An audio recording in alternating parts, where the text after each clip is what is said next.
अस्सलामु अलैकुम दोस्तों, जैसा कि आप लोगों को मालूम है कि ओमान की सुप्रीम कमेटी ने एक फ़ैसला जारी किया था कि ओमान आने वाले तमाम मुसाफिरों को अब अपने घरों की बजाय होटलों में करंटीन में रहना होगा।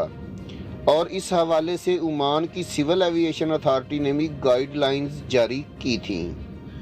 दोस्तों, इस हवाले से ओमान ऑब्जर्वर में आज एक आर्टिकल शाया हुआ है और इसमें बताया गया है कि 60 साल से ज़्यादा उम्र के लोग और 16 साल से कम उम्र के बच्चे, इनको होटल में करंटीन से इस्तिस्ना हासिल है।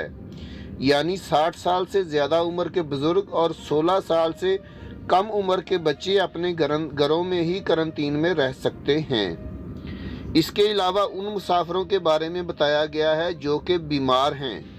उनके बारे में कहा गया है कि बीमार मुसाफिर जो अपने तिब्बी हालात की वजह से जिन्होंने मुतल्लका सेहत के हुकाम से तहरीरी तौर पर इस्तिस्ना हासिल किया हो, वो भी अपने घरों में करंटीन में रह सकते हैं। इसके अलावा गैर मुल्की सफारतकारों के साथ साथ एयर क्रू यानी हवाई जहाज़ के अमले को भी होटल के करंटीन से इस्तिस्ना हासिल है। इसके बाद दोस्तों, सबसे ज़्यादा पूछा जाने वाला सवाल फैमिलीज़ के बारे में है। तो इस हवाले से अभी तक कोई न्यूज़ नहीं आई है। जैसे ही इस बारे में कोई न्यूज़ आई, मैं आप लोगों के साथ ज़रूर शेयर करूंगा। दोस्तों, वीडियो बनाने का मकसद आप लोगों की रहनुमाई करना है।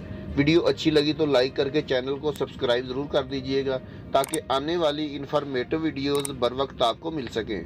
अल्लाह हाफिज़।